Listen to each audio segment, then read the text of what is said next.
ഇന്ന് രാവിലെ 7 മണിക്ക് എണീറ്റു. 7 മണിക്ക് എണീറ്റിട്ട് രാവിലെ ഒന്ന് ചെറുതായിട്ടൊന്ന് നടക്കാമെന്ന് വിചാരിച്ചു. അങ്ങനെ നമ്മൾ നേരെ വീടിൻ്റെ അവിടെ നിന്ന് നേരെ ചർച്ചിൻ്റെ അവിടം വരെ അങ്ങോട്ട് വരെ നടന്നു. അവിടുന്ന് പിന്നെ നമ്മൾ ചേച്ചിയുടെ വീടുണ്ട്, ചേച്ചിയുടെ വീടിൻ്റെ അങ്ങോട്ട് ഷോർട്ട് കട്ട് കയറി, ഷോർട്ട് കട്ടല്ല, അത് നേരെയുള്ള റൂട്ട് തന്നെ. വീടിൻ്റെ അവിടം വരെ എത്തി, ചേച്ചിയുടെ വീട്ടിൽ കയറി പിന്നെ തിരിച്ചു വന്നു.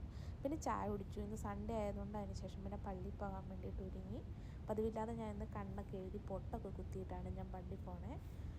അങ്ങനെ പള്ളിയിൽ പോകുന്ന കാര്യങ്ങളൊക്കെ നോക്കി. പിന്നെ പള്ളിയിൽ ചെന്നു കുർബാന കണ്ടു. പിന്നെ കുർബാന കഴിഞ്ഞ് തിരിച്ചു വന്നു കഴിഞ്ഞപ്പം ഭയങ്കര മഴയായിരുന്നു. ഇന്ന് കുറച്ച് കുറവുണ്ടായിരുന്നു മഴ, എന്നാലും രാവിലെ കുറച്ച് മഴ പെയ്തായിരുന്നു. പിന്നെ അതിന് ശേഷം പിന്നെ കുറച്ച് നേരം ചുമ്മാ ഇരുന്നു.